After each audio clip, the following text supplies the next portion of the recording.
switch, and I push this button, and now we're both live. And am I... You are. That's what the button pushing was. I can see it moving. We're all good. Then I will say, well, hello there. Hi, everybody. Ah, that came quick. You're learning. You're evolving. See, I said that, and then I was like, wait, I should have done, what's his face from Simpsons? Hi, everybody. Dr. Nick. Thank you. I mean, yeah. Oh, well. But, yeah. It's okay. I like that one as well. I have to stop putting green things in front of my green screen. Why? Oh. Yeah. You probably should, to be honest. But it's okay. I forget. It's okay. It's okay. We haven't been here for a good second now. It's been a hot minute. It's been a hot minute, but Katie looks gorgeous. Oh, thank you. Just gorgeous. I can't take my eyes off you. I'm like, shucks. oh. Nah. Aren't you nice? I am. How is your hand? I forgot that your hand died. Is it getting any better? It was getting better. And then did you start trying to use it again? Yes. You fool. Well, I had to. I was working, even though I told my boss that I have this problem and I will probably need her help during this week. She didn't come in, so yeah. Hello, my hand doesn't work. Yeah, you'll be fine. So I died, especially today because today there were a lot of people coming in. So I was like, here you go, and just I have to dress people because getting into a wedding dress is not easy, especially if you're doing it alone. So we need to give a helping hand. Well, one of them is not functioning, so that was fun. Yeah, I feel like. Are you the only other person that works there? Yep. Oh my god. Yeah, I know. Yeah, fun times. But it's gonna be fun because I need it for Comic-Con this weekend. So I don't know what's gonna happen with it, but let's pray that it stays alive. Just be gentle with it. I try, but you know how it is. We have to carry stuff and do things and whatnot. So hopefully your helpers should be able to carry a part of that. I don't know who you've got. Is it I have one person. It's just Fia. Okay. So it's just Fia. Well, then Fia's gonna have to do a lot of work. Poor girl. I feel so bad. But I have. From meeting Fia, I feel like she'll probably be okay with it. I mean, she will be, but I also know that she won't say if she's not.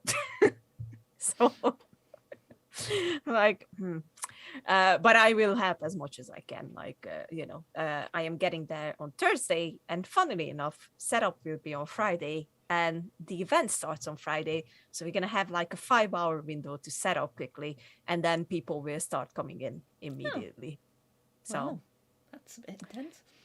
It is. Maybe it's gonna work better than the other option, because I always feel anxious when you have a separate setup day and then the show. You have to do it so quickly, that you just sort of get it out of the way. You don't get to think about it. Yeah, it's nicer. I think it's gonna be nicer that we actually set up and then people start coming in, and I will fuck off for a photo op. Is who's that one with? So Friday I will be meeting the wonderful Lance Henriksen, who played Bishop in Alien. So there are actually almost the whole crew of Alien is going to be here. So my heart hurts, but I can't get all of them. So Veronica Cartwright is coming, and then Tom Skerritt is coming as well. And I'm like, I had to make a decision, and it was Lance. I love Lance Henriksen.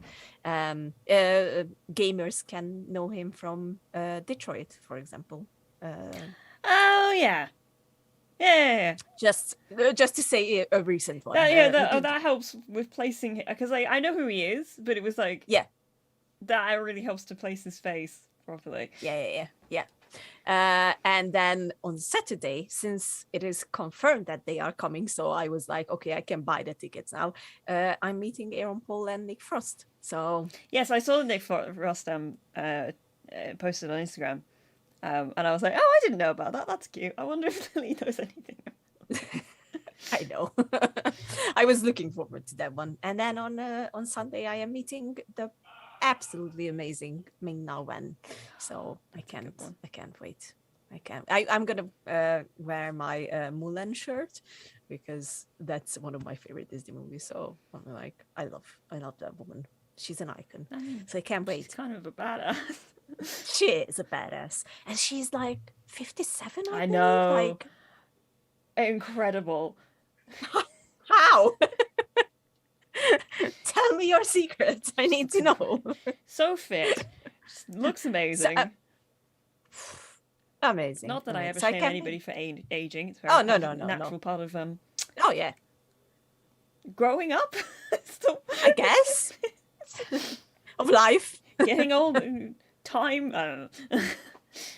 But like there are some people who are age so gracefully. I will even say that there are some people who just get even more beautiful with age. It's a fact. It's like, what the hell? There are some recent compilations on TikTok where they are just comparing young and I guess old photos of celebrities. And one of the greatest ones is Tom Hardy, because he really did look like just a fucked up kid. So baby faced when he started. So baby faced. And now he's like, Tom Hardy. Yeah, I think some people really grow properly into their features way sort of a bit later on in life. Yeah. So it's always fun to see how people change. Sometimes you're Paul Rudd and your face basically stays the exact same for about 20 years. He's immortal. You can't. He just looks slightly less airbrushed, I feel like, is the way. That's true. Because like in some of the old ones he looks really smooth, and now he just looks like a person. I don't know. It's weird. But he's the sexiest man alive. Yeah. I love that he was just sort of like, no, I'm bragging about this to everybody. I'm putting it on my business card. And I'm like, yeah, that's exactly what you should do. Don't be humble about this. I love him so much. I was like, the bit they did with who is the talk show host? I love him. It's John Oliver on my mouth, but it's not him. It's not. I did see this. I think was it one of the Jimmys? No, it wasn't Jimmy's. It's not the Jimmy's. Stephen Colbert? I think it was Stephen Colbert. Yeah. And you know where he trains for the sexiest man alive thing. I did see that this was a thing, and it does sound like a Stephen Colbert bit. To be fair, I think it was Hang Stephen on. Colbert. All yeah. right. Check it. Oh fuck me! I can't spell. You keep talking. Yeah. Okay. Yeah. Before we get into our topic, it was Stephen Colbert. It was. I love Stephen Colbert. I love him as well. We already talked about him briefly at one point, but he's great. I want to talk about the Disney Plus announcements. Because, oh God, I barely know anything about these. I've just seen pictures, so I don't really know what's going on. I mean, you're in the same shoes as all of us. Basically. I didn't realize it was a thing happening, and then suddenly it was like, here's a bunch of logos, and I was like, okay, what is this? I guess there's some more shows that Marvel are making. Unsurprising, but it sounds kind of cool. They did put out a few tiny little glimpses. Haven't seen any of the seasons. I've seen like small, not very high quality gift sets. So I've seen maybe the occasional picture. So most of Moonlight. And I've just been like, okay, cool. I'm not going to do any investigation into this until it's more of a thing that's like coming up soon. Yeah. I think they are literally like a few seconds long, so it's not like big trailers. I think I've probably seen it all then. Yeah, you probably did. I didn't even go up because they were basically putting it up for this on Disney Plus. I didn't even go up to check them because they were just dropping here and there on Twitter and YouTube. So I checked them there. There was a look into She-Hulk, and Professor Hulk is back. So that's obvious from the picture that was released as well. And then we got a glimpse at Kamala Harris. Harris? No, Kamala Khan. Why did I say Harris? That is the current vice president of the United States, and her name is Kamala. Her name is Kamala. If Ms. Marvel is name's pronounced differently, but the current vice president, her name is Kamala Harris. Oh God, my head is everywhere. Which looks, by the way, it looks fun. From that few seconds, I was surprised because I saw a lot, like, you know, again, pictures and of this. It feels more like a kid show than I was expecting, just from the images. Yeah, she's a kid. I just wasn't expecting it to kind of feel that much like a children's show. Yeah. I don't know how much that is true. I don't know. It looked kind of Disney Playhouse-ish in places where it felt a bit like, woo, look at me, I have a secret identity. It's like sort of Hannah Montana feel to it a little bit. But I'm going off of pictures, so really I don't know anything. Nothing. We don't know anything, so you know. And they are still shooting it. Like, I don't think they have even so it's really just like one, a proper like teaser. It's like we had this in the vault, so why not show it a little bit?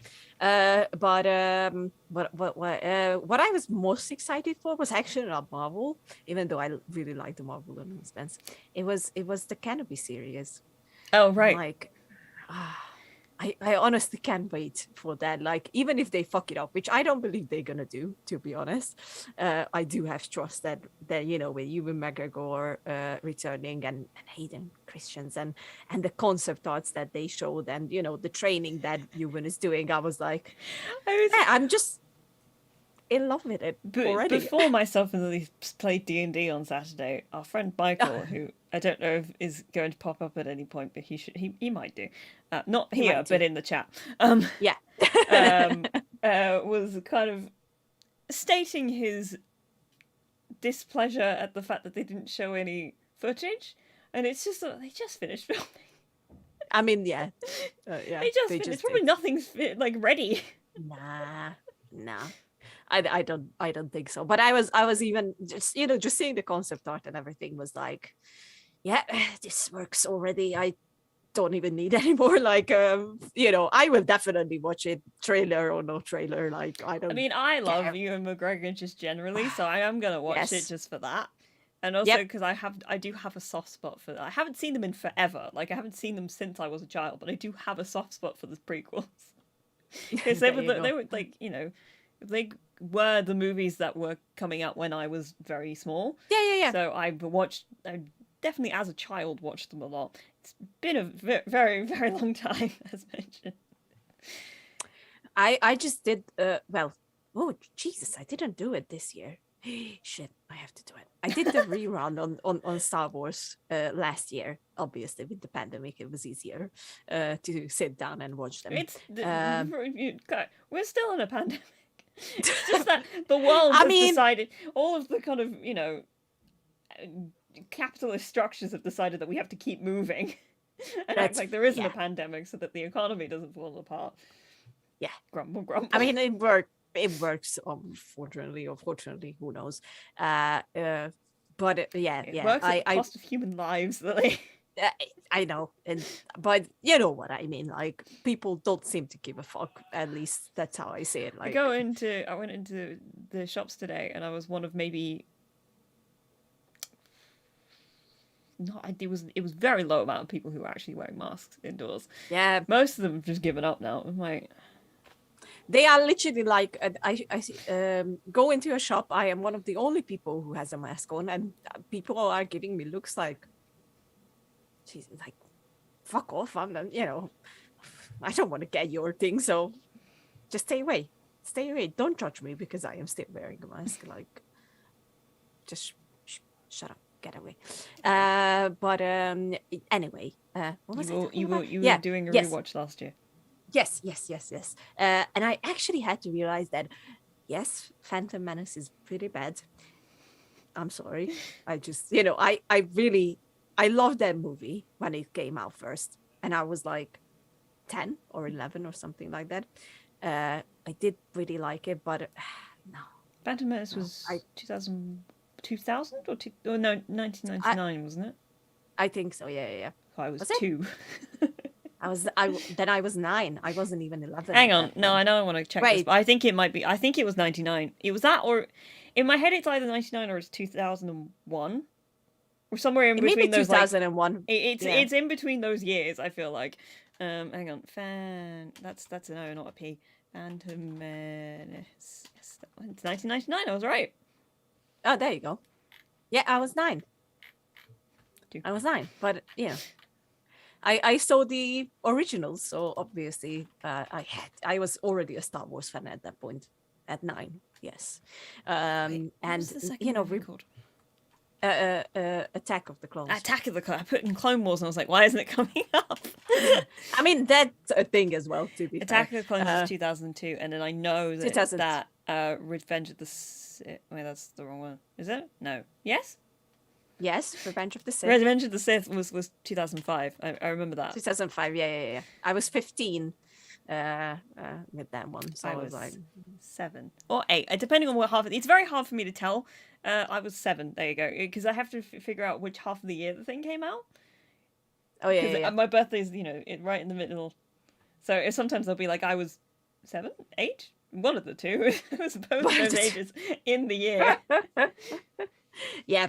You were there. That's and rewatching them, I just made me realize that as a child, it is obviously gorgeous and fun, and Jar Jar Binks is actually very entertaining. But when you grow up, nah, it just doesn't work. I think the best from the prequels for me is Revenge of the Sith. I think that's generally regarded. That was the best one out of the three of them. Like, they got progressively a bit better as they went on. Yeah. I wish it was just good from the beginning to the end. I feel like a lot of people wished it was good from the beginning. No, 99 makes perfect sense, because the first series of Space happened just before the Phantom Menace came out, and then the Phantom Menace came out whilst they were editing it. So during that episode where they watched the first the original 3 Star Wars films, they say 3 good Star Wars movies later, because they put that after the movie came out, they were all so obsessed about it. Yeah. Yep. Because then obviously you have the opening to series 2 of Space, where he is so angry. And he takes it out on a small child who tries to buy Jar Jar Binks. I mean, it's understandable, I have to say. But yeah, they are still like, I don't regret watching them again, because it's not as bad as people say it is. So what are you doing? I'm just gonna fiddle with my tie. Jesus. I'm sorry. I kind of tried to, pick it up and catch it, but it sort of slipped out of my fingers at the last second. I'm sorry. It's okay. But yes. Can I be serious? Yes. Okay, you mentioned it, and I will say one more thing before we get into our actual talk, is that apparently, and they are making a very big deal out of it, there's a Spider-Man trailer coming out. Oh yeah, there's one tomorrow. Tomorrow. Or tomorrow for us. Today for the Americans. Nope. Still tomorrow. No, because they put up the Tom Zendaya and Jacob reacting to the trailer and said, but no, because the American time is behind us, not in front of us. No. Yeah, it is. The still is that they are getting it today. It's tomorrow. It's coming out on the 17th, which is tomorrow. Hang on, let me have a look at these times. Check it. It's a Tuesday event. I know, because that was not a real poster. This is a different. So when they announced, they dropped a poster today, and said tomorrow they'll be releasing the trailer, like an official poster they dropped today, and they said with this it will be out tomorrow. I mean, hang on a second.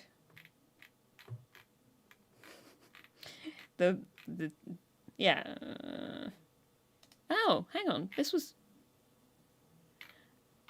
I apparently lost a day in my brain.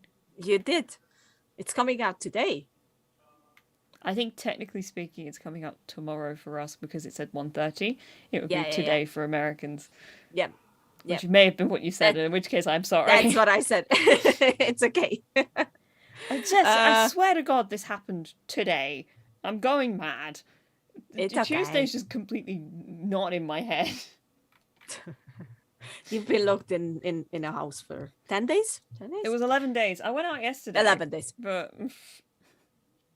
And you watched Eternals and you didn't say anything to me. I did. And I'm very sad.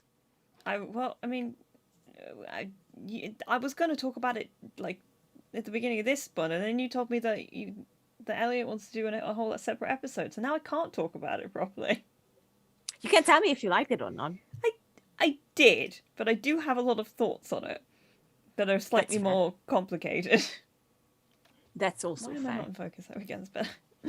Okay, but you liked it. Yeah. Okay, that's all I need to know. Because I was worried when you didn't tweet anything about it. I was like, ah! I think honestly, I was still unpacking it because I just sort of, again, I don't want to go into it because I've got a lot of thoughts. No, yeah, we're not getting into it. We're gonna wait for Elliot. I promised him. Bloody hell, we're gonna have to talk about. Okay.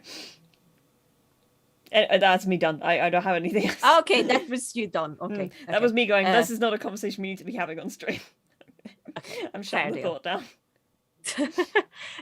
Then we can jump on if you don't have anything else. We can talk about one of my all-time. Now it became my all-time favorite TV shows, the wonderful, the amazing Kingdom, that is right behind you, and they are beautiful, and I love them. I'm covering. And I'm going to be honest. Here's the thing: I'm not going to remember anybody's names, but I remember roles. That's the word I'm looking for. Yes. Like roles. Yes. We've got the prince and all that, and I just know that this is Duna Bay because I like Duna Bay a lot. Yeah. Fair. So I'm just going to be referring to people by sort of title as opposed to name. That's completely fair. Like I take that because I am the same. To be honest, I am horrible with names, so don't expect the thing about too it much. Is that I tend to start remembering names when they are used often within a series, and because obviously the whole show is, I watched it in Korean as I should. Good. I watched it with the subtitles. Good. It's like I don't have an understanding, like any kind of an understanding of the Korean language. So I don't really have an understanding of like I don't have a keen enough ear to tell when they're saying like a name versus some part of the language. Yeah. So it doesn't go in properly. So I'm like, I know who they are in terms of the story, but I don't remember any names. That's fair because I completely get that. I'm the same. Everybody knows I love it. But you watched it for the first time. So, I did. It was a couple months ago now. So it's like I'm gonna have to sit here and be like, oh, what did happen in this show? But yeah, I mean, I really liked it. I don't think I like it as much as you like it. This is not to say that I don't like it at all. I'm still sad. But yes, go on. Hang on a second. Sean's just put up a joke. Would you like me to say it? Yes, please. What do you call an invisible droid? I don't know. See-through PO. Thank you, Sean.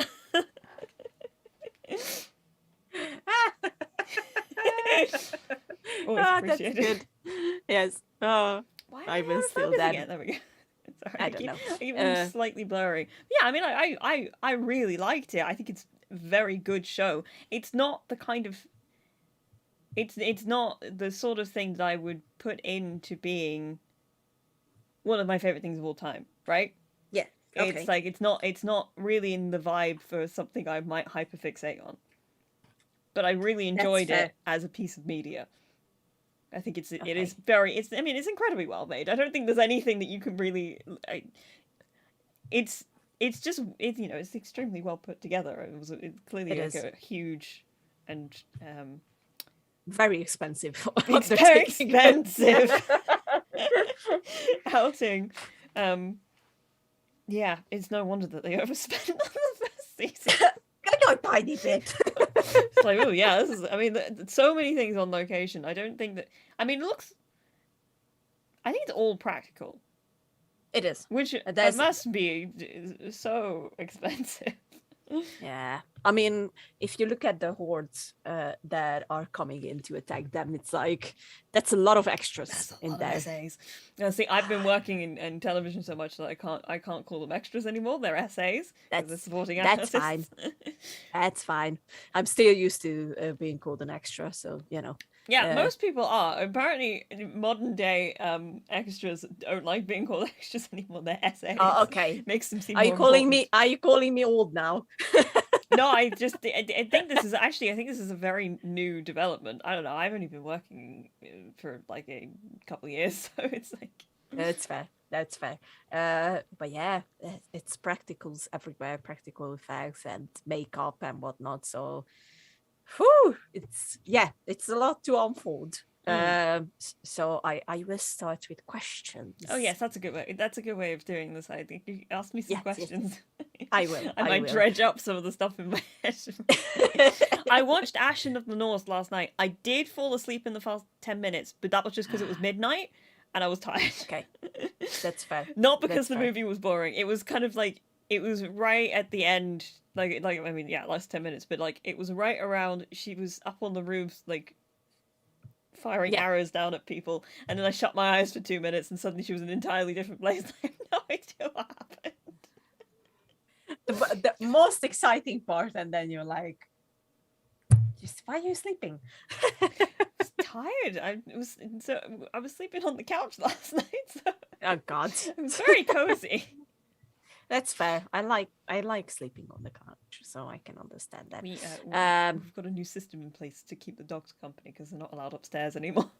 But they also don't like being left alone. Why are they not allowed upstairs? Because they're not entirely. I'm trying to think of a way of putting this delicately. They're old dogs, not entirely. They don't have that much control over their bowels. Okay. Gotcha. So it's sort of like we keep them downstairs now. And also they're both old. Oscar started going through this period where he'd get upstairs and then he just refused to go back downstairs because I think he was a bit afraid of the stairs at that point. So it's a whole, fair. Better to keep them downstairs. But Tess refuses to be left alone downstairs because she will just start barking and she will not stop. Oh, that's okay. So we're on a bit of a rota to kind of keep them company. So you get to sleep on the sofa for maybe a night or 2 weeks. That's quite nice.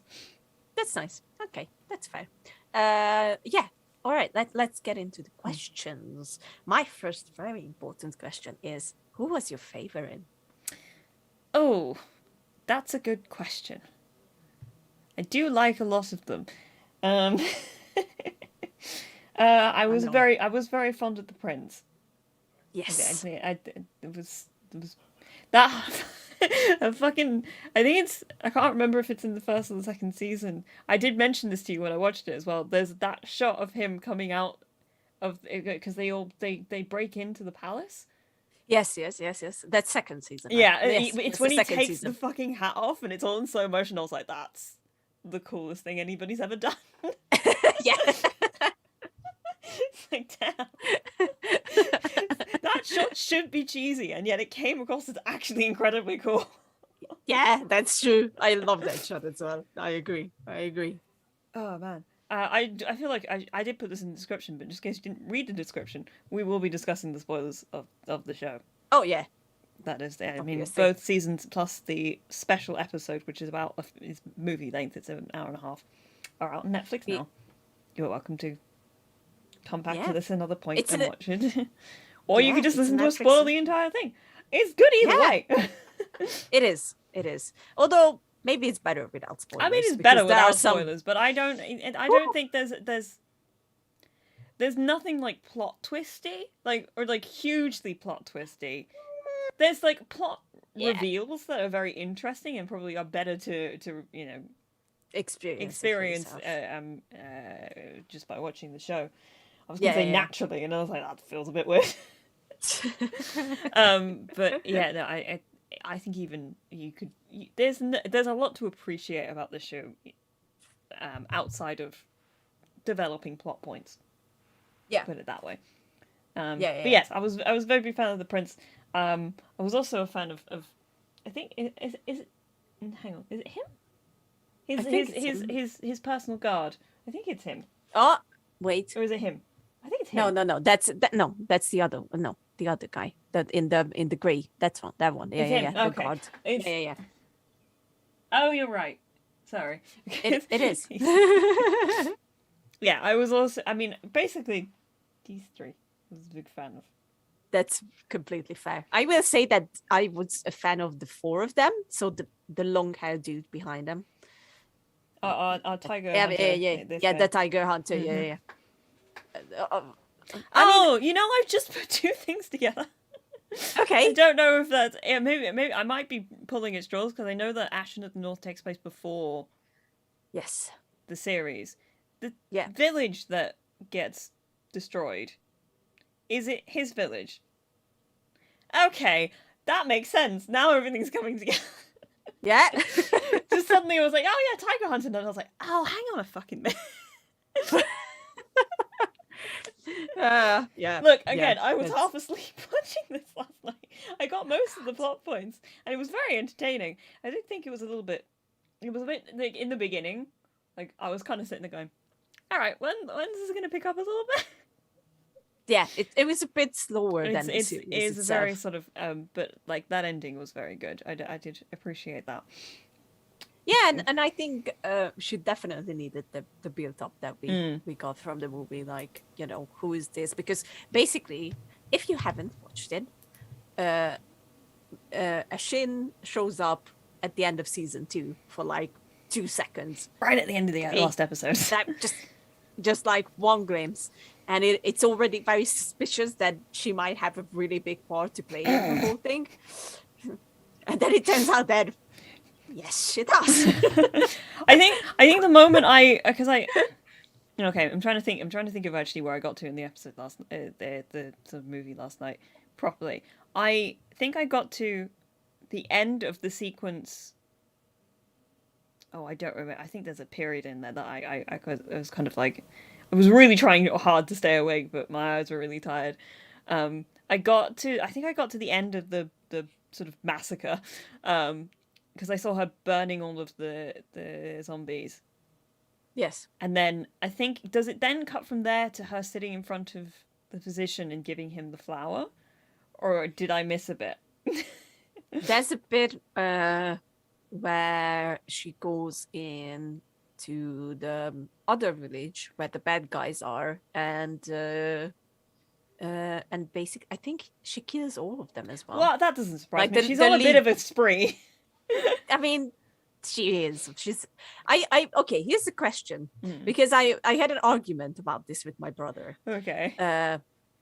Basically, I think that she went a bit mad from the grief. Oh, yeah. Like, especially that She's scene. a bit balmy, yeah. Yeah, where she goes back into her old village and all of the people are there, chained up, zombie. See, I think that's when because I woke up a little bit at the end, like right at the end, where she was suddenly like, I'm not lonely. And then it was kind of like, wait, did she bring everybody back? Yeah. That was very surprising. It was basically she just goes back to her village. Yeah, she's balmy. She's like, come on. There are problems here, because I think what the movie did really well is that it's not, it's not obvious from the beginning that she has this very dark thing in her. And I think they did that very well, building it up. I think that comes from circumstance. Because it wasn't like she was...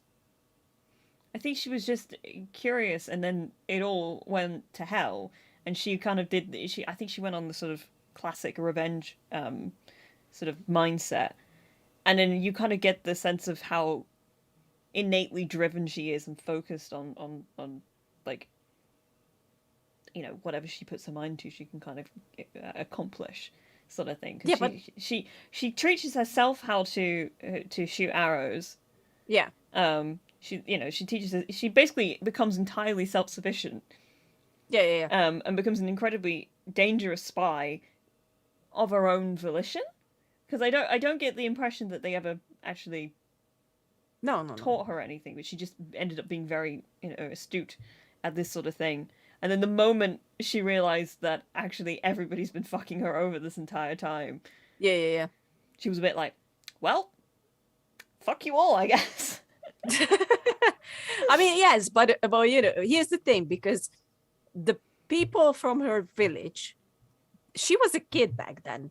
That means that before she left to ask for help finding the killers, she had to drag them all into that barn, tie them up, and give them the flour that causes this whole I assumed that she went and did that later, but then again, like I said, this was right at the end of the film where I had kind of fallen asleep, so okay, yeah, maybe making assumptions that are incorrect. Yeah, we never find out how she did it, but they are there, like, and there was a couple of shots of her like doing it initially when she's explaining the process to the physician. Yeah, I assumed that she. I didn't think she'd done it as a child. I thought she'd gone back and done it as like an adult. Maybe after she'd burned down the military compound somewhere at that point, because I think. But they were the zombies were in too good of a shape for that. I feel like the villagers from her old village. Oh yeah, good point. Because you have to do it before. Because you have to do it within 2 hours of death. Well, in which case she is fucked up. That was my argument. I was like, this kid has been percolating these ideas for a long time. Yeah, and they did a very good job hiding that. Like, I think they built it up very, very well. Like how she goes from poor little girl to a little bit. Yeah, like basically she pretty much snapped immediately. Oh yeah. I think it's one of those things where it's like she probably had this side to her that may never have come to anything unless something like this happened. Like she had a stressor and then she snapped, that kind of thing. Yeah, because she was obviously very curious about this flower from the beginning. Because she goes off and sequence where she comes back and her dad is like sits her down and she just goes, "No, I'm not letting you do mine." You don't get to hit me, no thank you. You agree with me, so that's all I needed to know. Yeah, I mean, she's a bit cracked. Then she is. But also you kind of like, I get it. Yeah, that's the other thing. It's like, girl, honestly, fair. It's fair. It is. Although killing everyone afterwards, I understand, the whole. It's that thing of like, look, I get it. I don't agree with you, but I do understand. Yeah. The lengths you're going to are a bit extreme, but also I do get it. Yeah, but because I've seen it when it came out, so I don't remember why she decides to give it to the physician as well. Because she wants everybody dead. She wants everybody in the Northern Territory. I can't remember the name of it now. And Joseon, she wants everybody gone. She's basically decided both nations are completely not worth saving, and therefore everybody should die. Yeah. Okay. That's what I remembered as well, but I wasn't sure. Okay, yeah. That makes sense. Right at the end, she says, "I'm not lonely because I have all of you. Everybody's going to die, and then I will join you." Is basically the way she puts it forward. Basically, yeah. And you're like, okay. He's like, this seems a bit much, but You do you. Go off, girl. Don't know if that counts as girl bossing or not. A little bit. The real girl boss in this series is the queen. She is absolute gatekeeping girl boss. Oh my! I hated the queen. Oh, I mean, she sucks, but I really respect that as a character, because it's like she's so evil that it's kind of like, you know what, fair. I mean, she does it in a very good way. Like, you're completely unrepentant, and I respect that about you. Yeah, and I mean, the big reveals about the story are coming from her end. Yeah. So you're like, okay. I think I mentioned this to you when I was watching it. There were times where, because it slides between being this incredibly intense political drama and then switching into this zombie thing.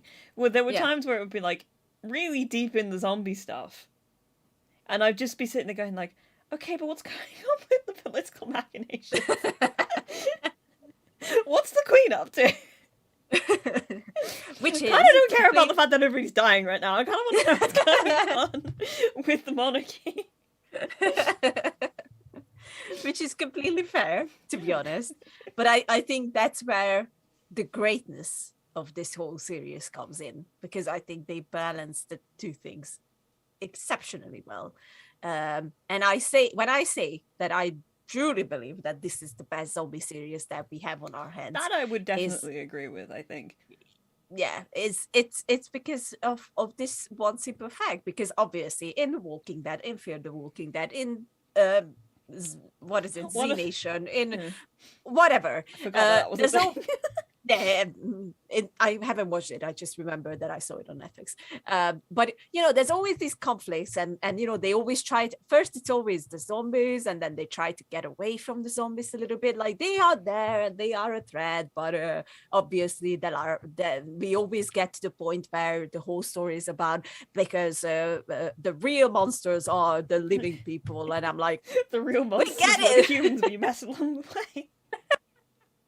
But here, it really was a very subtle message that, that's like, I can... you know what I think? What I think it is that in shows like The Walking Dead, which is kind of the obvious example when you think of zombie television. Yeah. It's a zombie show, but the drama comes from it's personal drama. So it feels kind of petty. Yeah. And at no point during this series does it feel like... It doesn't feel like the world's ended, because it kind of hasn't. It's just that there's an issue. Yeah. And it feels like there's a way that they can get back to things and fix certain things.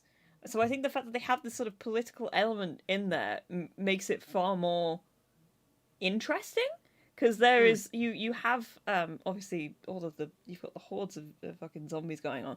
I think, I read a really interesting piece, I think it was in Digital Spy last night, that one of the things that makes this show so good is that, in comparison to The Walking Dead, which will continue to refuse to do this, I believe, is that it explains what's going on with the zombie virus. It tells you exactly where it comes from, and it makes the plot of it really interesting. Yeah. Because it's like how the whole thing works actually becomes quite important to the show and its like main narrative. And so you're kind of sitting there going like, there's no... The Walking Dead just kind of goes, everybody's zombies now, except this. As it's just facts. And you kind of go, why? And they go, it just is. And you go, yeah. Everybody's giving up on a cure at this point. We all just want to kill each other. Looks like. Sure looks like it. But I really did like the fact that we actually find out like what's causing it and why is it happening, and it's a very interesting point to the whole thing. Like, it gives it like an end goal. Because The Walking Dead doesn't have an end goal. That's the big thing. No. Is that they're basically marauding around, just being like, I guess we gotta go find somewhere else to live now, because we've all killed everybody else that was here. I mean, our little safe haven is destroyed again. Whereas in this, it's like, okay, our goal here is to take back the throne from this clan who have terrible wishes for the the common people. I mean, again, such as I think the thing was a lot of it seems like, I say this as somebody who has only seen a few things, but it seems like Korean television and Korean creators have a sort of really like to discuss the idea of capitalism. Oh yeah. Because there is, and class. That's really the word I'm looking for. It's because the class discussion within this show is very prevalent, as is the thing with a lot of things that involve monarchies and whatnot. But it becomes, it just seems quite important at this point. Yeah, considering most recent and very popular pieces of media that have come out of Korea in the past few years have both been about like capitalism and then like the evilness of capitalism and how it makes monsters of all of us. But this is much more of a class thing. But I think the two things are linked into each other. I had a point starting this, and I don't know what it was, but like, let's just say that was the point. It's a good point. Yeah, the way the driving force of it is to protect the common folk, because the evilness of this is it Haewon? Is that, I think that's Haewon, clan are just sort of like, all this for ourselves, and our lovely prince here is like, no, I am coming to rule properly and feed our people proper, like, I mean, it's like, I'm not huge on the idea of a monarchy in our modern day, but I do love a good prince coming in. Ruling his people properly story. Yeah, although the Prince Lee Chang, that was his name. Goes through so much. He does, but I love his transformation throughout the show, because he starts a bit as of a princely sort of little bitch. Yeah, he's a little bitch. I kind of hated him at first. I was like, I always got the impression that there was something about him that was going to be I mean, obviously it was there, but I was a bit like, I don't know, I was on edge with him. I was like, I don't know if I like You're on thin fucking ice. You are on very thin fucking ice, but I just kept the hope up that he's gonna change, and he's gonna turn into this awesome good guy. And I think it was the turning point was when they first in season 1, when they first meet the whole zombie thing and experience it for themselves.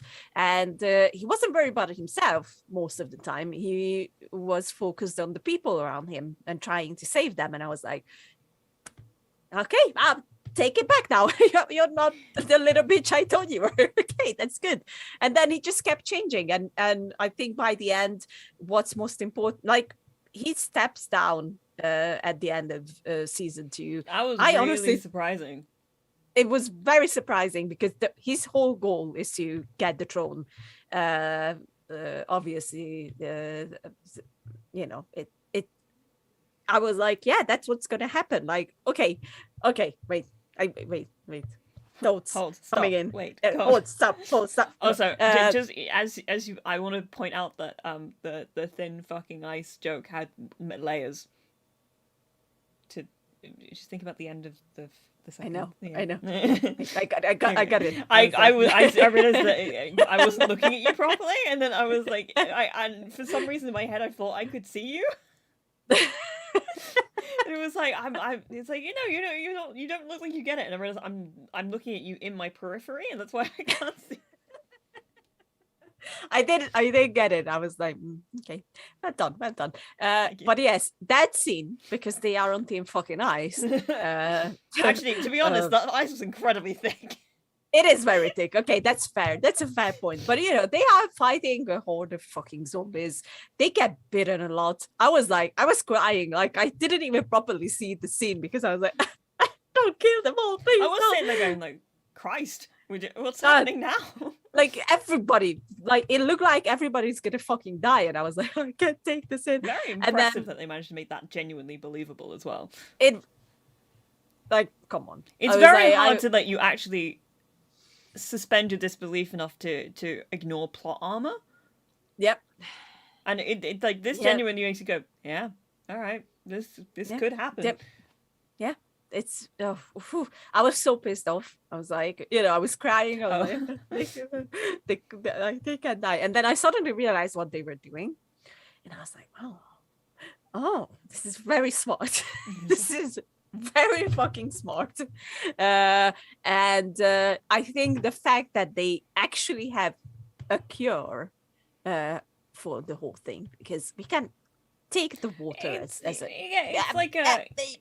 You have to be careful about it. It's not like an immediate cure-all or anything. It's not like you just dump a bunch of them in water and they all live again. There's still like a... But it's something close to that, I guess. I was very relieved, and I think they did that fantastically in there. And, after going through all that, I was very surprised by the prince's decision to actually step down from taking over the throne and give it to the kid. It was just a baby at that point.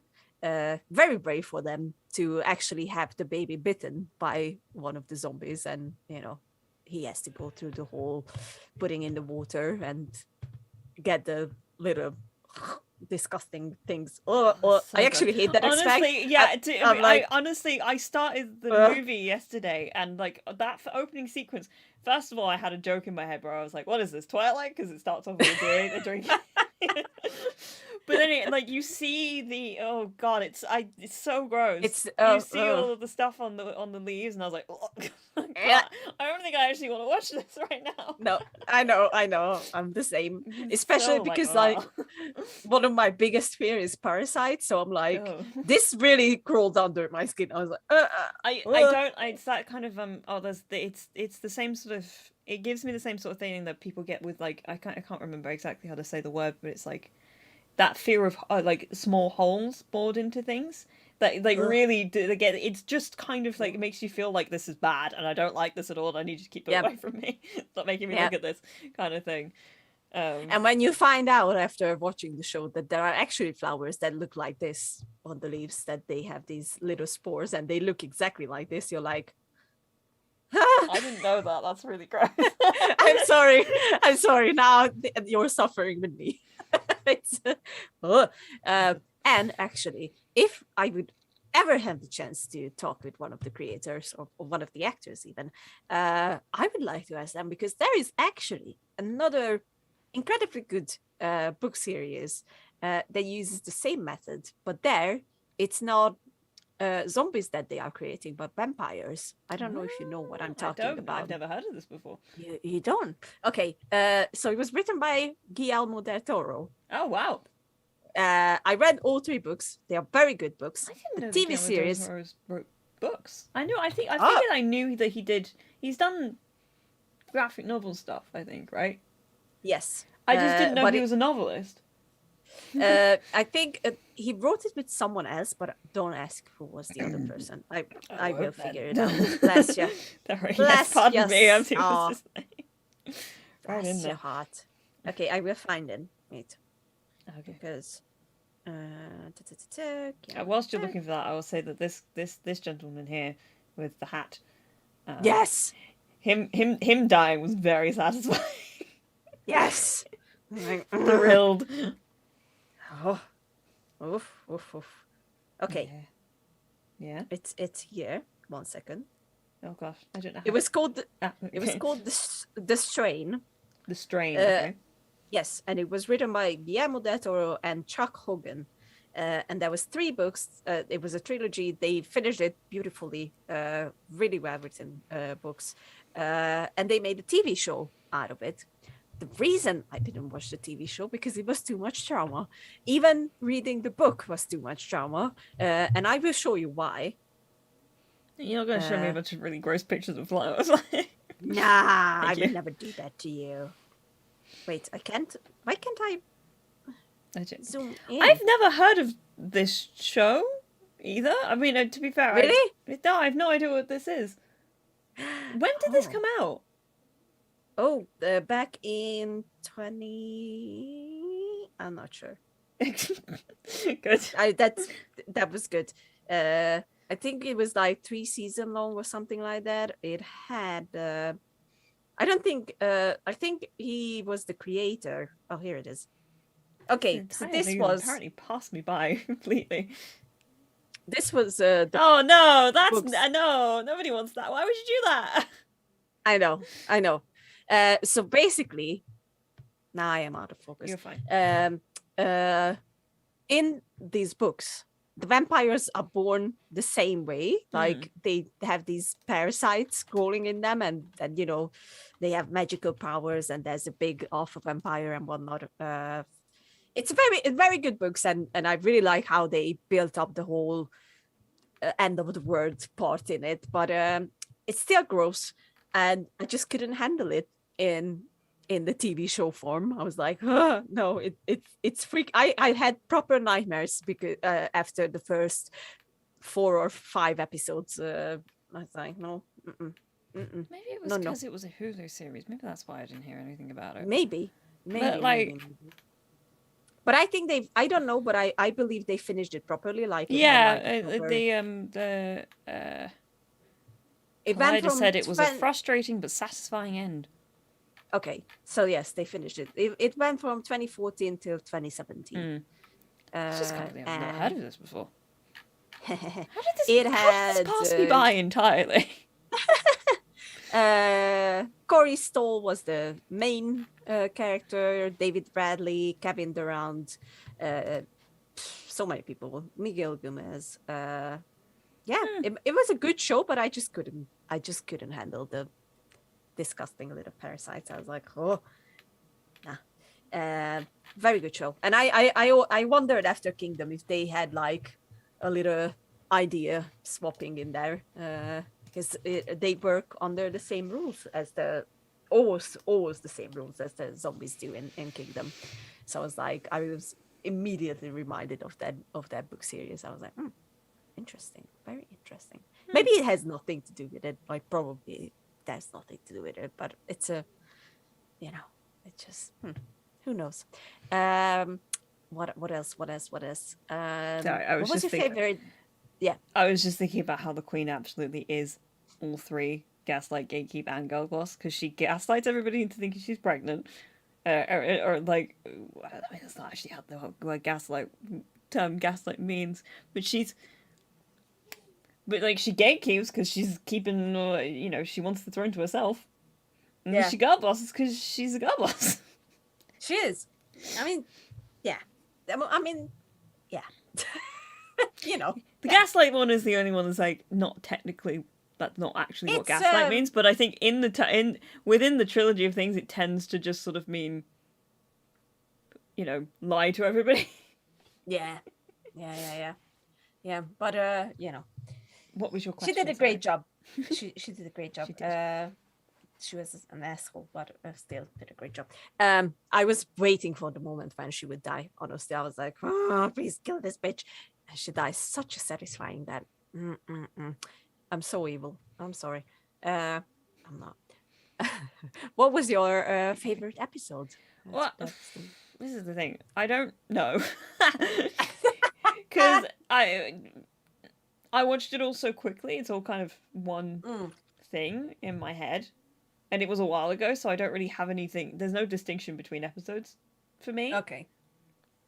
But I definitely liked the build-up to them breaking into, like, the palace. The palace. Yeah. That, like, that whole sequence where they're like, we're going to do this now. We're actually going to go in. Where you get that really cool shot of him taking the hat off. And it's like, yeah. Coolest shit in the world.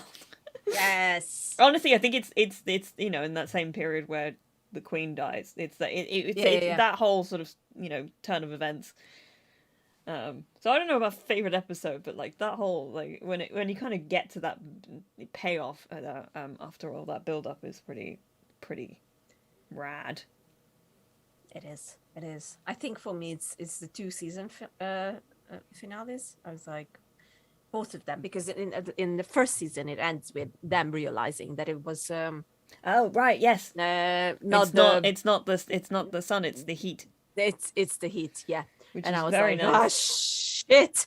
And then I think the season 2 finale is just fucking brilliant. Like everything in that episode is just. I think the only thing that I have against, and this isn't really against either, but it's like I find that kind of, it can, no matter who does it, when you have the sort of like mid-end episode and then you kind of have the epilogue, it can really break up an episode in a way that's not as satisfying to kind of go through. It becomes a bit sort of like, oh, this is, but it's not actually the end, and we've got like another end coming up, and it's a bit sort of like, it becomes a bit of like a 3-step ending, I guess. Yeah. Which I find always screws with timing with an episode. So that's the only thing that kind of takes away from that last episode for me.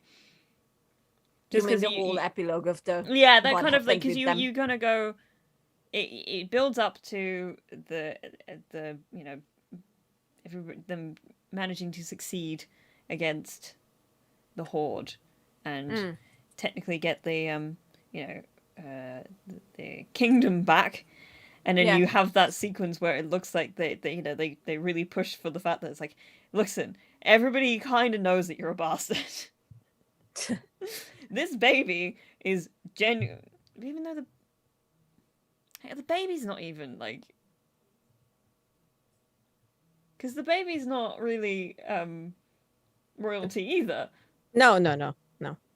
So I keep getting that off, like, oh fuck. But nobody's gonna be able to prove that, I guess. But it's just sort of that thing of like, I feel like they really tried to push the idea that he actually tried to kill the baby, and I was like, no, that's not true. Do that. He wouldn't. No, I had a similar thing when I remember watching Limitless. The series. There's an episode about 5 episodes in where they try to make you think that Brian may have done something heinous. And I was like, you have set up far too well that this is the world's goodest boy. Yeah. You can't make me in any way believe that he would have done anything terrible like that. It's like, yes, he's lying to his family. That's strides away from the idea of him. I don't know. I think they tried to suggest that he might have killed somebody. And I was like, no. No. Just put that down. Stop trying to make me... No, you're not even going to get me to doubt this point. He's my boy, and I know he hasn't done anything wrong. So it was like that. It had that sort of vibe where it was just sort of like, they wouldn't kill the... That's just fucked up. So when it kind of cut back over and he was like, nope, I should just stand down. How does that sound? And I was like, damn. Yeah. All right. Yeah. Go off. I know. I was the same. What surprised me and not really surprised me is that they did a big time job. Like, I think 7 years or 8 years or something like that. And they obviously, because... there's going to be a season 3. We don't know when, but hopefully very soon, because something. They're doing another special first, I think. A special, yeah. So they're going to do another special. I think it comes out. Yeah. Yes, yeah. It's going to be about our Prince Li Chang, which is very satisfying. Do we know when about it takes place? I guess before the events. Okay. I was going to say maybe it's in between the period of him abdicating and getting to the end of season 2.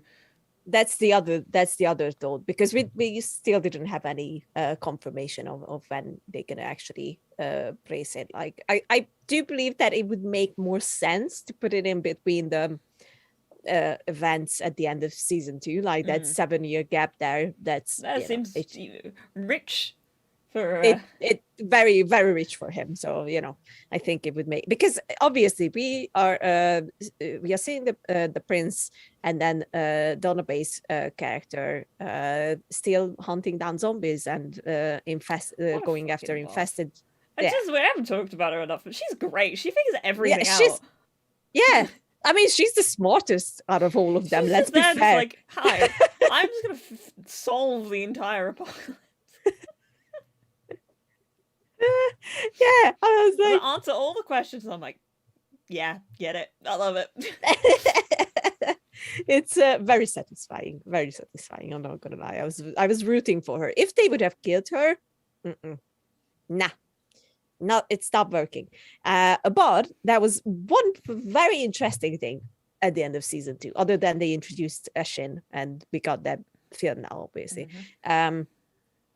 The prince, obviously, like not the prince, but the king now, the young king, is shown at the end.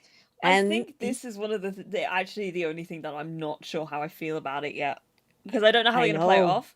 So it's but there's a part of me that's kind of annoyed about it. It's like, really?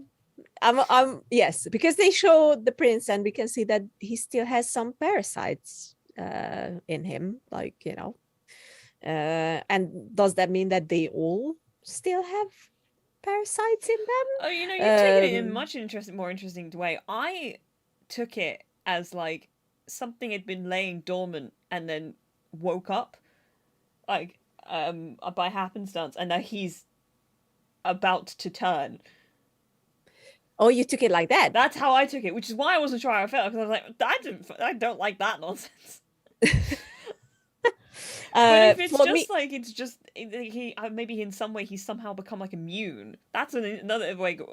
That's a whole different kettle of fish. That's but like that's why it's very interesting to me, because obviously they did a big time jump, so if they would still be infested and it would cause a problem, I think it would have come out by that point. I don't see how they could make it into something like, Ashen can control when the whole zombie thing. Yeah, I think I took it the way I did, because they said that it doesn't affect children immediately. Because I think because it was like she was like too young at the time, so I just took it to mean that when she, put it in the water, not all of them came out. And that at a certain point, he suddenly matured enough for it to become a problem. And I wasn't sure how I felt about that. Yeah. So I was like, this fucking kid, he's had already enough issues. You don't need to turn him as well.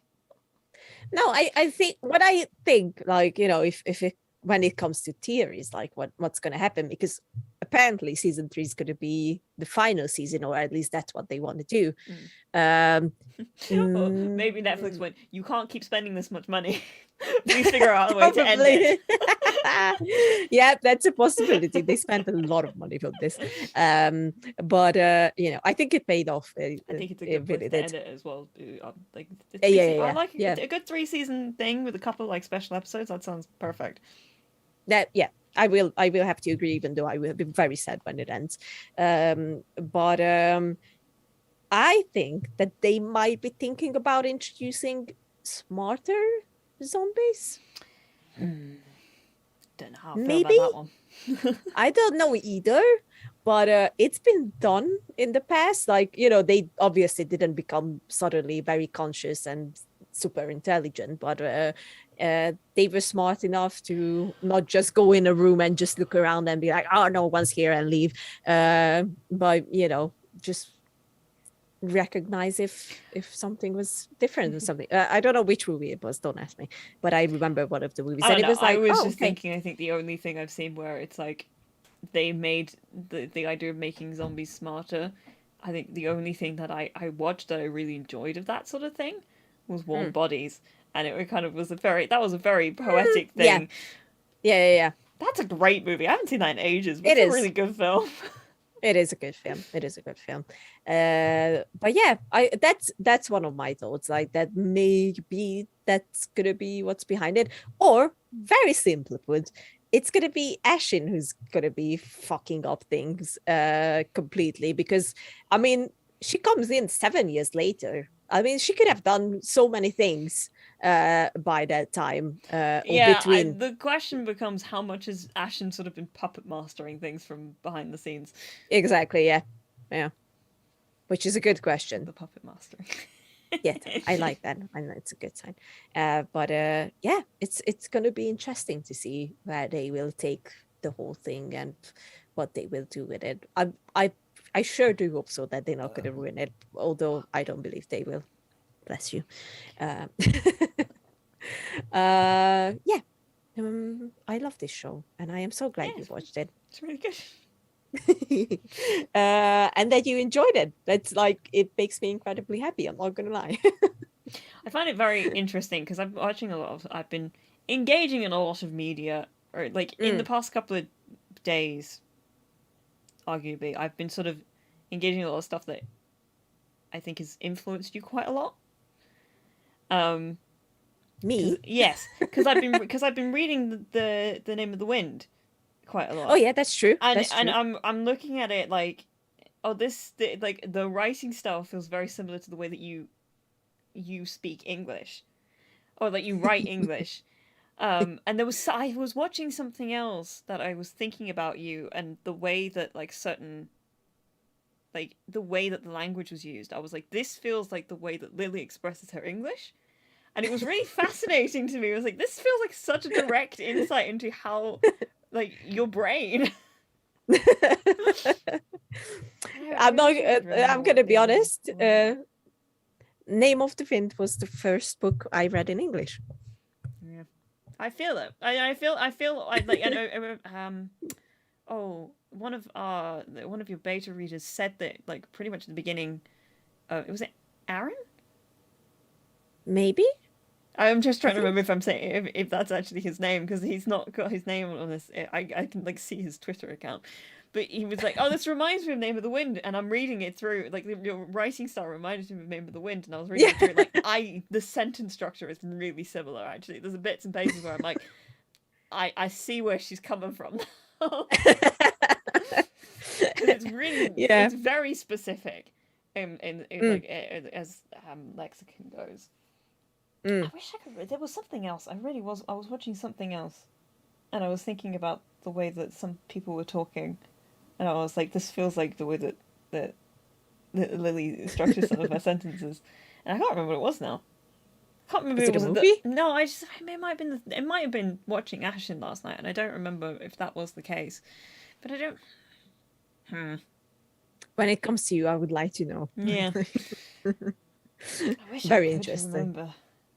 Very annoying. I think it was one of those thoughts I had when I was like quite tired, so it didn't solidify into anything that I could remember properly. I'm like, oh, that's very annoying. Completely fair. It will come to you, and then you're just gonna write it down for me. I'll just send it. I'll just message it to you. Yes, please. That's so fun. That's so fun. I like that. It was nice. It's nice to be, because I think about the stuff that like I've been rewatching some Doctor Who stuff, like old Doctor Who. As I mentioned, I think the last time we did this. And I was like, especially going through series 1, I was like, oh, this is entirely influenced so much of my taste in stuff. Like it is the origin of a lot of the way that my taste in media, like a lot of the sort of themes and the tropes that it kind of uses. I'm like, this is where it came from. I can look at it and be like, this is where it was like. Yeah. I know as the sort of, it was like the first thing I really consciously remember being like a huge fan of. And still am, you know. But I like kind of taking these bits, like seeing these bits and pieces and being like, oh, this kind of creates a person in ways that like, it really does influence. It's very true. Like you know, I think books, movies, and TV, especially in our case, I do believe that. It formed our personalities, and you know, if you know a person very well, then you can recognize it, and I always love that, because you know, a lot of times, and I think you can probably agree, it feels like that people just don't understand you, and it's nice when they actually do, and they get who you are and what you're made of, basically. And you know, it's nice. So it's always nice to hear if someone actually recognizes that. I will never deny that Patrick Ross had a big influence on my English. That's it's because the way that he writes in that book is really specific, and it's like every once in a while I was like, oh yeah. It's like he does it's like the little short sentences, and I'm like, yeah, no, I'm seeing so much in this. Yeah. Oh, I love that. You made my day better with that. I'm not gonna lie. Good. I'm so close to the end now. I've got maybe 150 pages. Ooh, you are close then. And the second one is even bigger. I know. I have there's like a couple of books on my windowsill that I've been sitting there for God, like at least since the beginning of the year, some of them have. And I'm like, I really should read these, but I can't read these. I cannot start these until I finish these.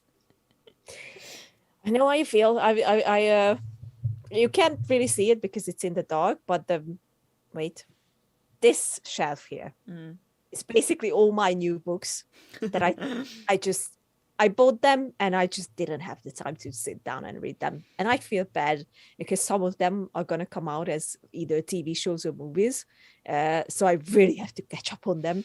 I am now taking this one everywhere with me and reading it when I have time. So I can finally jump on the next chapter. And I will see what I mean. Six yes. of Crows is way better. I am at the point where I still don't really like Alina. I think she turned into a little bitch. I am very angry with her. I love Nikolai. Yes, that's because he's the best boy. Nikolai is great. He's the best boy. Yeah. But yeah, it's getting interesting, and I think I spoiled the end for myself by accident. I'm not all that fussed about like the actual payoff for that series, and I think it's like kind of like I wanted you to read them because you could get like the context for the show and everything. Really, I want you to read Six of Crows. That's the one that we want to get you into. I'm gonna get there. Better story, and the characters are cooler, and other than Nikolai, who is again, he's the best boy.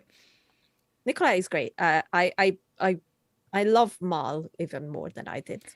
This is really interesting because a lot of people do not like Mal at all.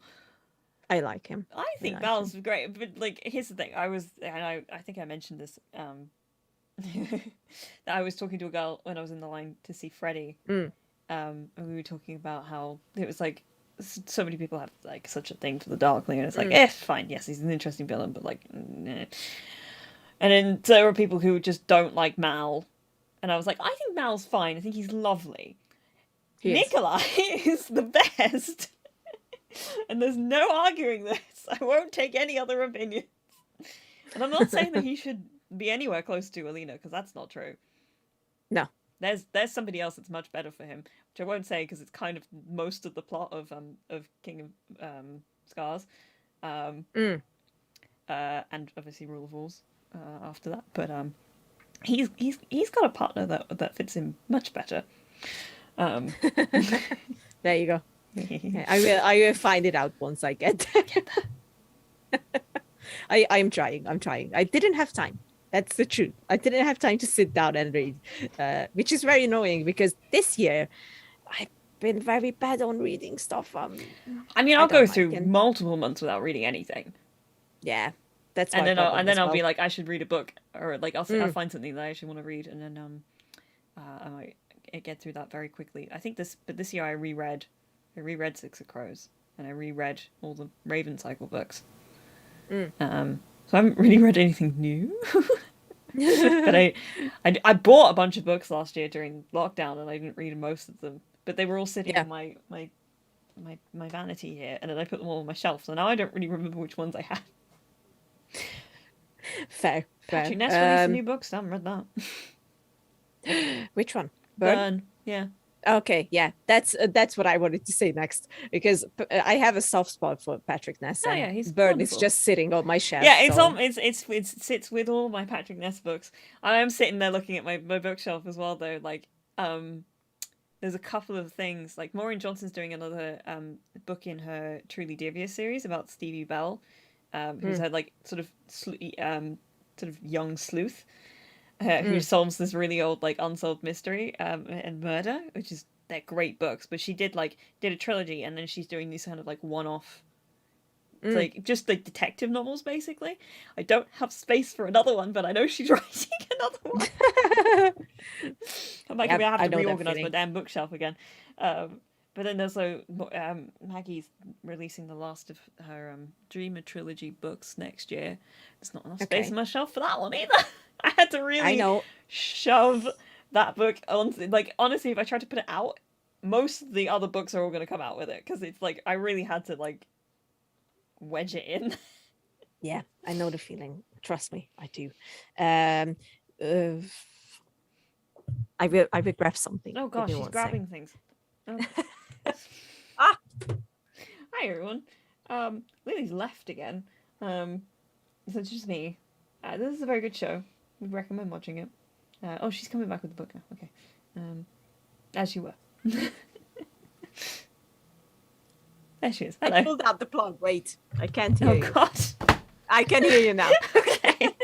Hello. I pulled it out with my leg. So, since we talked about it throughout this entire episode, if you want to read the comic book or manga that inspired Kingdom, this is the one, the Kingdom of the Gods. It's very different, but it's gorgeous. Like, look at these illustrations. It's very pretty. It is very pretty. It's the backwards reading style that they follow. It was very weird for me. This is my first ever manga. I'm not gonna lie, first time getting one, but I very much enjoyed it. Very interesting. It's nice to see how much it differs from the actual show, but both of them are very enjoyable. So, if you want to grab it, go for it. It's very good. Because I think we're getting to the end. Yes. My question to you is, okay, next week, because I suggested to you that because obviously we still have to talk about Leftovers, which is my thing. Yes, and you've watched all of it now. Your thing. And I did. We have to talk about it because I have a lot of things I need to express. We will. But I'm wondering if you want to do that next week, or do you want to do we could do a multiple review thing next week, but I don't know because I want to talk about Cowboy Bebop, which comes out on Friday.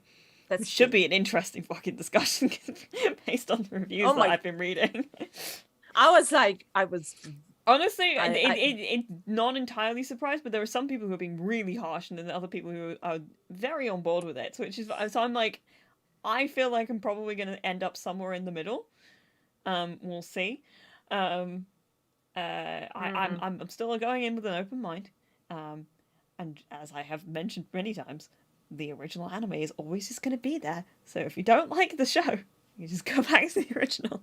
It doesn't erase it. It's still there. Yeah. But I would like to talk about that. But also, you mentioned that Elliot wants to talk about the Eternals, so maybe we could do a double spread episode, because I'm imagining Elliot probably have something to say about Cowboy Bebop as well. Probably. So we could do a double thing. We could do like a review stuff that's come out sort of episode. Yeah. But I'm wondering, do you want to do that next week, or do you want to wait a week and do that the week after? Because I know that you're going to potentially, depending. Did you get your results back? Yes. You're good? I'm negative. Okay. I'm good. In which case, you're going to be away that weekend. So it's do you want to wait a week? And then we can just talk about the leftovers? I think we should. I will ask, but this is the clearest part. I will ask Elliot if next week works for him. Because, important announcement before we go anywhere. We are moving the podcast from Tuesday to Thursday. Yes.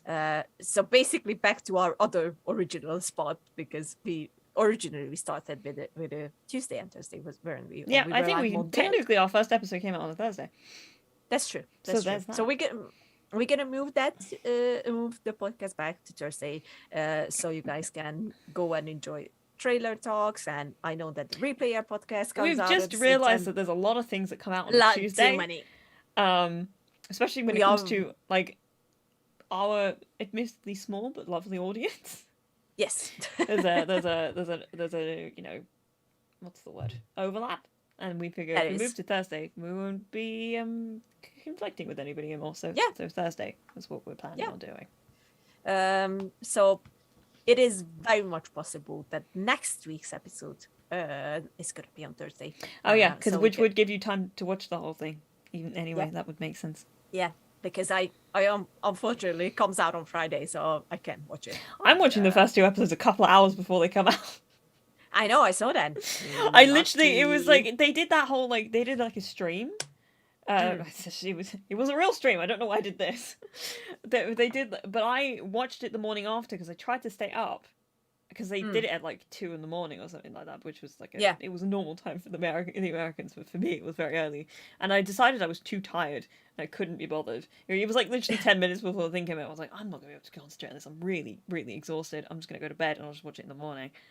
And during the stream, they were like, we're gonna give the first, I think it was like the first 5,000 people who click on X link. Will be invited, or maybe it was like 1,000. It was quite a small number, comparatively speaking, for like the anticipation I thought was going into the project.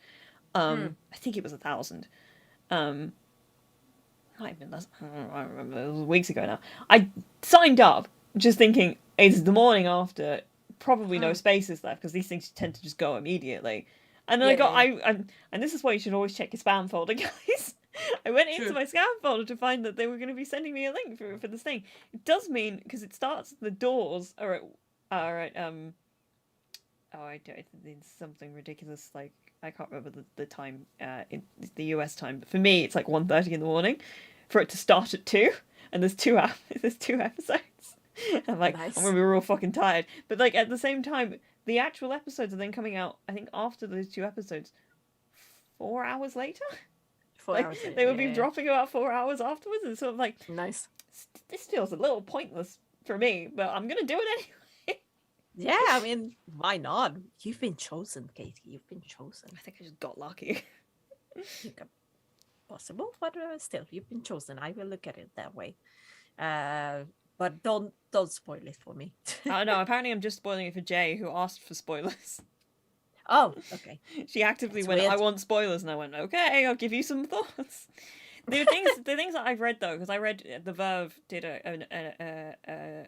I think one of the slightly more kinder reviews, because it was like one person who was really big fan of the anime and one person who hadn't seen it. They suggested that it actually gets way better after the first 2 episodes. So I'm going to like makes sense. I'm holding off judgment. That's my plan. Oh, I will say before we go anywhere, I will say one big disappointment that happened. And I was very excited for it. The new Apple TV Plus series, Invasion, came out. Oh, yeah. And it just, after the... I thought that I'm going to love it. I don't. They pissed me off with the first episode because obviously they advertised the whole thing with Sam Neill being in it. Sam Neill dies in the first episode. I was like... Drew Barrymore shit. Yep, fuck you guys. I did manage to watch another 3 episodes, I think, but it's just way too slow. Way too slow. Tom Holland's younger brother's in it, isn't he? Yes. Which is it's nice that the rest of more of his family is getting into acting. It is nice, but it's not gonna save the show, unfortunately. I don't know. My parents watching Foundation, which I think they like. They haven't really mentioned it. They are watching it. They're like actively watching it every week. I will wait with Foundation because I've read the books, the Foundation books. I like the books. Not love them, but I like them. And I was like, this is very, very hard to transform it into an actual TV series. So I was like, okay, let's wait with it. And then they drop pictures of Lee Pace looking like a fucking god. So I'm like, fuck. So I will eventually watch it. So. I do love Lee Pace. This is actually the thing, because I think my parents were saying that they were going to watch Foundation, but what they said was, we're going to go watch Lee Pace do like a thing. And I was like, wait, Lee Pace is in it? I didn't know this. Yep. I didn't know it either. And then my TikTok and everything went crazy with it. And I was like, shit. Yeah, I will watch it. This man is incredibly tall. I will say that as a closing down argument of the whole thing. He's like, just, I probably would have to look up to him if I would ever stand near him. I would be like, we have to look up to most people, Lily. That's true. We're short people. It's fine. Yeah. It's fine. Yeah. All right. If we put signing off, I just want to put out a little thing. little thing, because it just popped up for me, and I was reminded. And actually, like, I'll explain in a second. Basically, a friend of ours, his name's Brian. He was joined us for one of our our movie nights one time when we were watching Aliens. Aliens. Yeah, when we were like, yeah, you were meant to be there, but your internet died. It was very sad. We like were this close to like switching at the last minute as well. And then you guys didn't. I wanted to. Sad. We were gonna watch. I know you did. It's like, yeah, let's watch. We wanted to watch Sweeney Todd, but then everybody was like, no, because we bought the movie. It's fine. Basically, Brian lives in Portland, and he's doing a performance of Seawall, which is a show I love. I desperately love. I have somewhere saved on like a hard drive somewhere, and I'll probably buy it again if I can't find it anywhere. The original like monologue, like, filmed version that Andrew Scott did, because it was kind of written for him, and it is honestly one of my favorite fucking pieces of writing. It floors me, but he's doing a few nights performing it at a little theatre in Portland, so I don't know if anybody's ever like around in the area and happened to be watching us, would recommend going to see that, because Brian's lovely, and I'm sure he's going to do a great job at this. And it's Seawall's just such an excellent monologue. Would absolutely recommend people to. And actually, you know what, if you can't go and see it, then you should just go and find it, because you can still buy the monologue, like Andrew Scott's version of it online. I think it's on the website, and I would highly recommend watching it, because I thought it was fucking stunning. Yeah, but I just wanted to put that out because I think it would be a nice thing. He's got dates on the 3rd, the 4th, the 10th, the 11th, the 17th, and the 18th. So I think it's like several weekends in a row in December. Yeah. Beautiful. Would recommend. The tickets are only $12. That's like nothing. I mean, I'm sure it's a lot for a lot of people, but like one night at the theatre, it's worth it. And Brian is great. He's a great actor. He's a really nice guy. Yeah, very nice guy. Yeah. So if you're in Portland, please go and check it out. Yeah. Oh, sorry. Sean's saying the Foundation was filmed in Limerick. That's nice. I didn't know that. Oh. I know that they've got like a really big studio in Limerick. Okay. I just didn't know that happened to be one of the things they'd filmed there. One of the other things that they had filmed there, I knew that in recent years, was Night Flyers, which was a show I started and never finished, and I had always intended to. Same. Because I really like Ewan Mac. Oh my god. I'm rewatching Merlin. Yeah, I did see that. I every time I want to go back to it, I love it. I do love it. The trouble is, it does secondhand embarrassment a lot in the episodes. Like, it does that kind of like something bad's gonna happen, it's gonna be kind of embarrassing sort of thing. Especially just with some of Merlin's shenanigans, and I find it unbearable. That kind of cringe, I just can't watch it. I'm like, no, I pause things and I just won't go back to them. I will say that I love it even more than I loved it the first time around. I think. And go ahead. No, you keep going. You were talking. There were actually, because I am at season 3 now, and there are actually episodes that made me weep. And I remember them when I first watched them. I was touched by them, but it didn't have the same effect. And I will say 2 of the things. I think Merlin and Arthur's friendship is the best thing ever, and I love them. And the other thing is the one of the most beautiful kiss scenes that I've ever seen happens in season 2 when Arthur first kisses Gwen. It's beautifully filmed. They were also beautiful together, the 2 of them. I'm making jokes about Merlin and Arthur because that was a big fandom thing. Merlin was never my thing. It was the thing we watched on Saturdays when Doctor Who wasn't on, because it was always in that slot. It was the Saturday night drama. They don't do them properly anymore, by the way. I'm just anyway. So I always enjoyed watching it when it was on, but I was never like into it the way that some people were really into it. I love it. I keep, every time I want to go back, I think I keep getting stumbled around like late season 1 into like early season 2. I want to get into the proper all the like nights, like all of the nights that come in in meeting thing, because I think that's when I remember enjoying it a lot. Some of the early stuff is a bit sort of like, once you get more of the knights in there, it becomes more interesting. I think in some places. I don't know. Yeah. I don't know. I think just I kind of rewatched episode before, but I never rewatched the full seasons all together. And it's actually like bringing back very good memories first of all. And I just genuinely love this show. It's such a wonderful little TV show. I absolutely love them. I do. I really do. Somebody in a server was part of somebody who said like kind of as a joke, we're in a land of myth at the time of magic, and I just kind of like stumbled into the room with the destiny of a kingdom. Rests on the shoulders of a young boy. Young boy. His name. I love him. I just love him. I really want to meet with Colin Morgan at one point in my life. He's just great. I almost went and see him in theater for The Tempest, which is one of my favorite plays for. Didn't he do that? He did that actually in the Globe, didn't he? Yeah. He did. And then I had the ticket, and then I got so sick that I couldn't go. Yeah, although one of my biggest regrets, I couldn't get up from my bed, so I was like, yeah, no, it's not happening. Very disappointing. But one day I wish they would come to Comic Cons. Some people it's not their bag, I know. It can be Anthony Head Anthony Head's just a really cool guy, though. He is. I love him.